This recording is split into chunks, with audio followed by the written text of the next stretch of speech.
जिसमें एक भी अवगुण नहीं होते, उस व्यक्ति में भी वो अवगुण ढूंढने वाले ढूंढ लेते, भले नहीं है फिर भी वो इस तरह का प्रचार करेंगे कि इसमें ये अवगुणी है, इसमें गुण कुछ नहीं। इसी तरह से श्यामकली जो स्वामी जी की धर्म पत्नी थी, तो वहां की स्त्रियां उनमें अनेक अवगुण बताती थी, जबकि वो संकोच के कारण किसी से बात नहीं करती थी। बड़ी मर्यादा में रह करके पौड़ी की जो स्त्रियां जो सास लगती हैं, कोई कुछ भी लगती हैं, सबके चरण वंदन करती हैं, अपने घर में जो आते हैं उनका अतिथि स्वीकार करती, उनकी सेवा करती। लेकिन औरतों की जो स्थिति थी पौड़ी धाम में तो बड़ी विचित्र थी। वो श्यामकली को कुछ ना कुछ बोला करती थी। ये बहू जब से आई है ते मुँह लगती है, पता नहीं क्या क्या वो कहती है, जबकि वो कुछ किसी से नहीं बोलती। लेकिन जब उन्होंने पंडित जी की महिमा को सुना, माने आचार्य महाप्रभु की महिमा को सुना कि भगवान ही सब श्रेष्ठ माने जाते हैं, उन पर विचार करना चाहिए, यदि हम उस पर नहीं चलेंगे तो हमारे जीवन की हानि हो सकती है।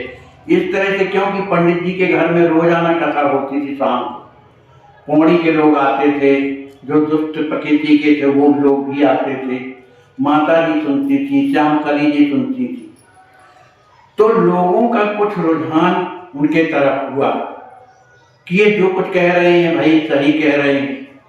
अब जब उनका रुझान इस तरफ हो गया तो जो पंडित जी को ढोंगी कहा करते थे वो भी आकर के पंडित जी का सम्मान करने लगे।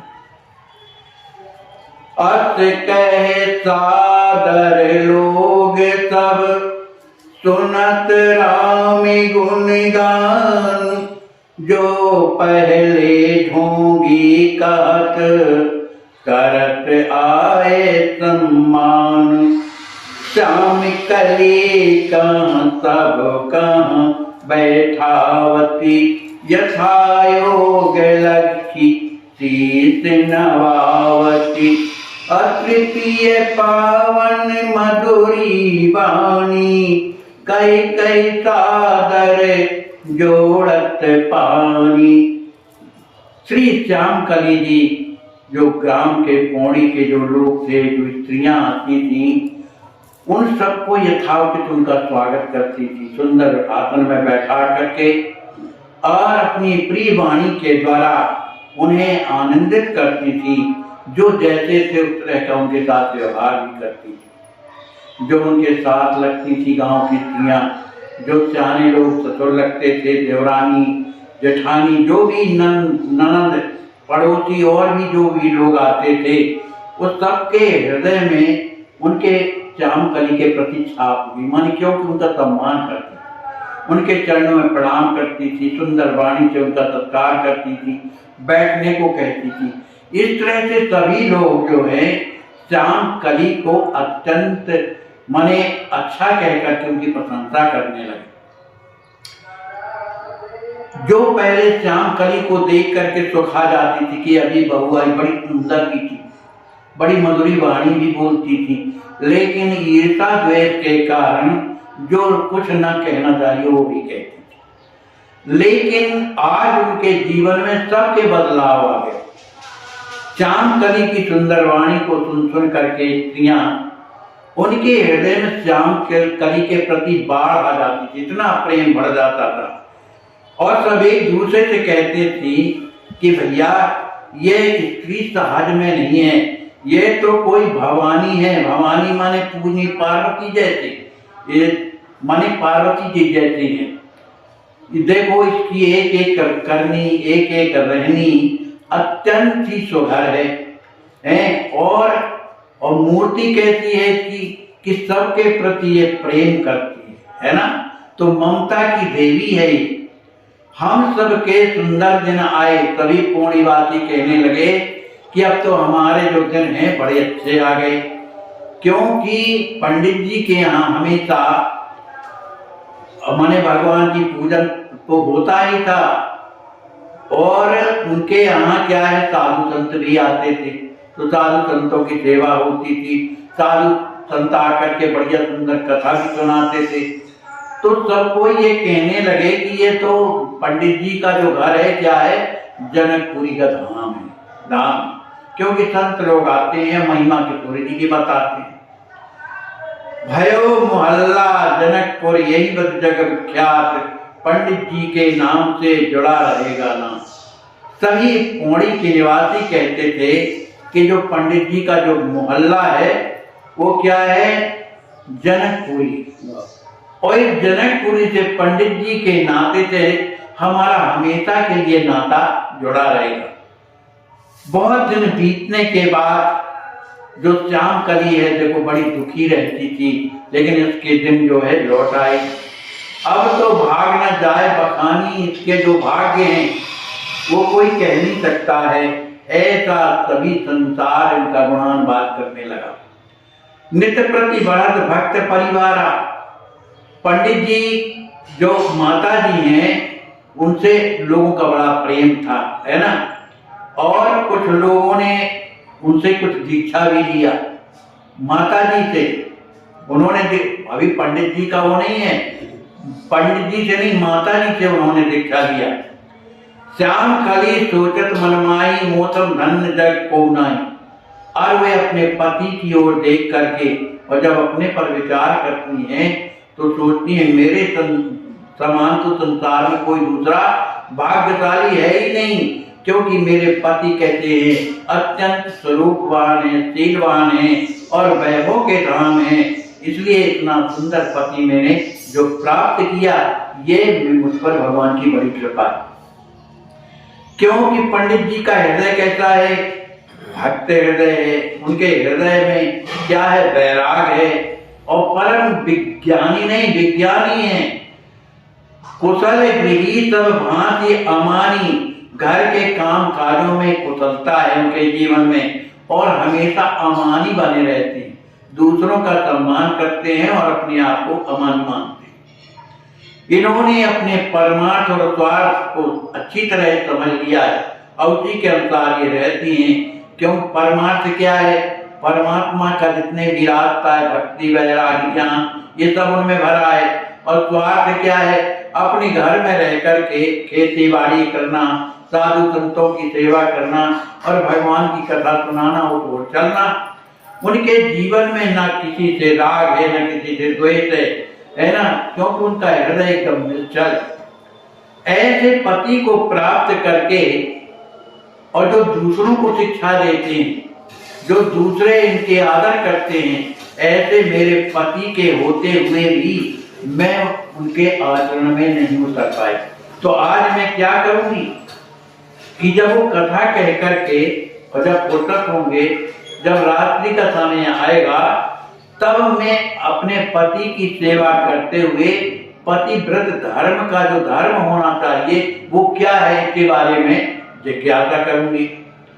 और उन्होंने मुझे आज कथा भी सुनाई है इसकी, सत्यवान सावित्री की। सत्यवान की सुनी कहानी, सावित्री पत्नी गुणकारी। इन्होंने ही बताया है कि सत्यवान की जो पत्नी सावित्री थी समस्त गुणों की खानी और पतिव्रता थी। पतिव्रत धर्म प्रभाव से लाई पति को छीन, चतुरानन के लेख को जाय चुनौती दी। उनके जो पति सत्यवान थे वो मर करके चले जाने के बाद भी उस पतिव्रता ने किस भांति से अपने पति को चतुरानन से छीन करके माने वहां से लौटा करके लाई। तो ये आखिर कैसे किया उसने, तो ये बात मैं आज पूछूंगी। ऐसा विचार करके अपने हृदय में जब विचार किया तो कई वचन भरी सुंदर भावा अपने पंडित जी के पास बैठे चरण सेवा कर रही थी, और उन्होंने निवेदन किया कि आज आपने जो सत्यवान सावित्री की जो कथा सुनाई है तो वो कथा मुझे बड़ी प्यारी लगी, पर जब से उस कथा को मैंने सुना है तो चैन न आवे ही मां, मेरे हृदय में चैन नहीं आ रहा, मन संतोष नहीं हो रहा है। किस बात का, मोहि सब कथा कहु समझाई, के पति के प्राण बचाई। उस सावित्री ने अपने पति के किस तरह से प्राण बचाए, यह कथा मुझे समझाई। पति सेवा की रीत बताओ। उस सावित्री ने अपने पति सत्यवान की किस तरह से उन्होंने सेवा की है, वो रीत मुझे बताइए। सब संशय अज्ञान मिटाओ मेरे हृदय में। जो संशय बना हुआ है, अज्ञान का जो पर्दा पड़ा हुआ है, उसे आप जो है मिटा दीजिए। किस प्रकार से सेवा करने के बाद उस यमलोक से प्राण को मांग करके यमराज से यहाँ से मांग करके लाई। इस बात को जब पंडित जी ने सुना श्यामकली के मुख से, तो वो हंसने लगे और उनके हृदय की उस स्थिति को उन्होंने जान लिया और बोले, बेहद चरण नित चापी। उन श्यामकली जो चरण चाप रही थी, सहला रही थी, तो उनसे प्रेम से बेहद कर माने हंसते हुए बोले। कहते हैं कि छल तज सकल भांत चतुराई। आपने जिस तरह की बात मुझसे पूछी है, आप में छल नहीं है, लेकिन चतुराई तो है, क्योंकि आपने घुमावदार बात पूछी कि किस कारण से वो अपने पति की कौन सी सेवा कर रही थी, वो कि जो पतिव्रता कहलाती है। ये बात जो तुमने मुझसे पूछी, ये चतुराई तो किया।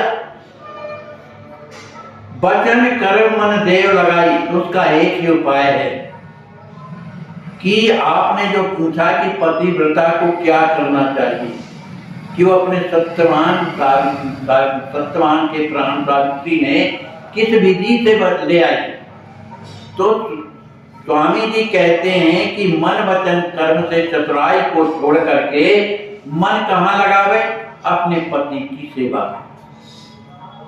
पति इच्छा मानी, पति की जो इच्छा है उसी इच्छा में अपनी इच्छा को मिलान करके, और संपत्ति विपत्ति एक समझानी। जीवन में चाहे विपत्ति आवे चाहे कोई वैभव आवे, उन दोनों से वो समान रूप बनाए रहे, माने वो दुखी ना हो और न सुखी हो, अपने सेवा में लगी रहे। जो स्त्री सेवा करे तज स्वार्थ संसार। कह रहे हैं स्वामी जी कि जो स्त्री संसार का स्वार्थ माने पति का स्वार्थ, कुछ भी क्या हमको ये लाभ लेना वो करना, ये जो स्वार्थ है उसको त्याग करके जो स्त्री अपने पति का निस्वार्थ भाव जो सेवा करती है, तो उनके जीवन में क्या होता हो सुखी, वह अत्यंत सुखी हो जाती है और उसके जीवन में पावे मोद अपार, उसके जीवन में आनंद ही आनंद भर जाता है। जीव जगत स्त्री पुरुष सृष्टि एक चौपान। संसार में जितने भी स्त्री पुरुष हैं, ये सृष्टि का एक चौपान माने सीढ़ी है। इसको प्राप्त है, उसमें चाहे वो जड़ हो चेतन हो, सबको भगत मानत एक समान। जो भगवान के भक्त हैं, जो पतिव्रता स्त्री होती है, संसार के जड़ चेतनात्मक जितने भी जीव हैं, उन्हें भक्त मान करके, भगवान का अंश मान करके, भगवान का ही मान करके उनकी सेवा समान रूप से करती है। और क्या करती है? राम भजन संतन की सेवा, पति आज्ञा जीवन के मेवा। स्त्री पुरुष राग अनुरागा, श्रेष्ठ हेतु सब भयो विभागा। आचार्य महाप्रभु कहते हैं, देवी श्री राम जी का जो भजन करते हैं और संतों की जो सेवा करते हैं, तो अपनी पति की आज्ञा को मान करके जो संतों की सेवा भजन करते हैं, उन्हें माने मेवा मिलता है। मेवा माने जैसा वो चाहती उस तरह का फल से प्राप्त होता है। इसलिए चाहे वो स्त्री हो चाहे पुरुष हो, किसी से न विशेष राग रखना चाहिए और न किसी से प्रेम रखना चाहिए, क्योंकि ये सब सृष्टि के ही विभाग हैं। कोई अच्छा है, कोई बुरा है, कोई कभी दुख आता है, कभी सुख आता है, कोई ज्ञानी है, कोई अज्ञानी है। ये क्या है? सृष्टि के विभाग है। लेकिन ये सब में कौन है? परमात्मा है।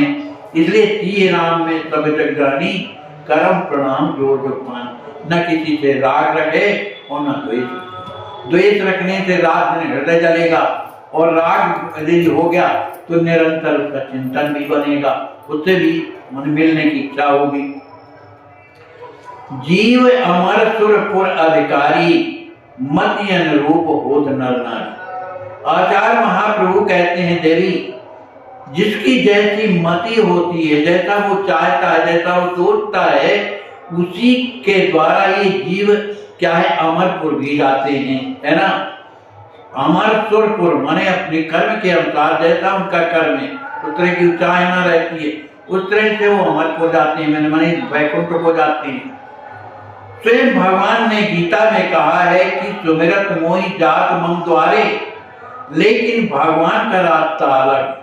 भगवान कहते हैं कि संसार में जो भी पुण्य करोगे उससे तुम्हें स्वर्ग की प्राप्ति तो होगी, लेकिन मेरा दरवाजा मेरा बिना भजन करके, भजन किए बिना प्राप्त हो जाए ऐसा संभव नहीं।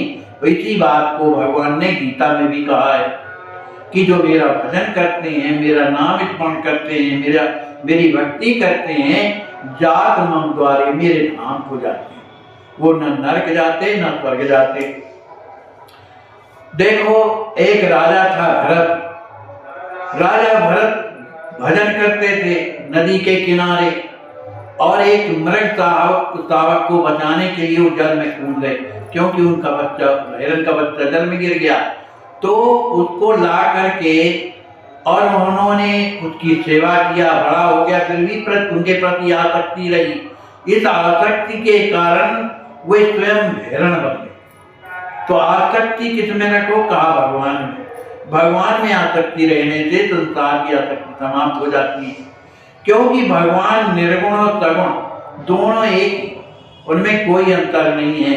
वो त्रिगुणातीत हैं। जो तीन गुण होते हैं रजतम, इस तरह से उसके त्रिगुणातीत है, लेकिन जैसा भाव रखोगे उस तरह की स्मृति होगी।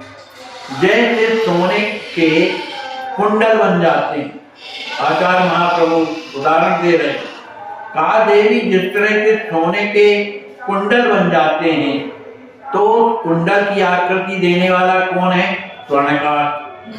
तो लेक और उसी सोने से नथ भी बनती है, बेतर भी बनती है, कंगन भी बनता है, और सुंदर गले का हार भी बनता है। तो एक सोने से अनेक प्रकार के जो आभूषण बन जाते हैं, तो उसमें क्या है, सोना। स्वर्ण भाव से सब बिके, जितने भी आभूषण हैं वो स्वर्ण के भाव से बिकते हैं, क्योंकि उसमें सोने के अतिरिक्त कुछ भी नहीं है। और बिके नाम न आवे काम, माने कुंडल है, नथ है, बेतर है, ये काम नहीं आते। वो सोना है इसलिए वो बिक जाता है, चाहे वो पैजनी हो, है ना, चाहे चूड़ामणि हो, कोई भी हो, पर वो सोने के भाव बिकता है। यानी कि बेहतर अलग बिके हो, उसमें सोना है इसलिए सब आभूषण सोने के भाव बिक जाते हैं। इसी तरह से अपने पति को देवों का देव मान करके उसकी सेवा करे, जग से अधिक ईश तन माने, और संसार में रह करके भगवान को ही माने, विशेष माने। भक्ति प्रेम रस भान भुलाई, जीवन में जब भक्ति आ जाती है तो वो प्रेम में जब परिणत हो जाती है, तब शरीर का भान भूल जाता है, और वो संसार में कैसे रहता है, कहा कमल पत्र सम, जैसे कमल का पत्ता जल में रहते हुए भी वो जल से अलग रहता है, इसी तरह से संसार में कलम के पत्ते, कमल के पत्ते से अलग होकर के, लेकिन सबसे करे मिताई, सबसे प्रेम करना है, किसी से राग द्वेष नहीं, प्रेम कर। जग में राहत न जग को ढोवे, यानी कि भगवान ने संसार में जन्म दे दिया है तो इसी को ढो रहा है रात दिन, काम ही काम में लगा हुआ है, भगवान से मतलब नहीं, सत्संग से मतलब नहीं, भगवान के नाम से मतलब नहीं, एकदम संसार को ढो रहा है। अरे इस देह को कैसे बनावे, कहा विदेह, जैसे विदेह राज जी महाराज संसार के काम काज करते हुए भी देह में रहते हुए विदेह, इस तरह से जीवन यापन करना चाहिए। हाय, इनको कितना कष्ट है। आज इनको हॉस्पिटल में आश्वासन सेवा ट्रस्ट के द्वारा भर्ती किया गया है। विचार कीजिए जरा, हम अपने को स्वयं इस जगह पर रखकर देखें, जब पैसा भी पास में ना हो और कोई अपना सहयोग करने वाला भी ना हो तो क्या होगा।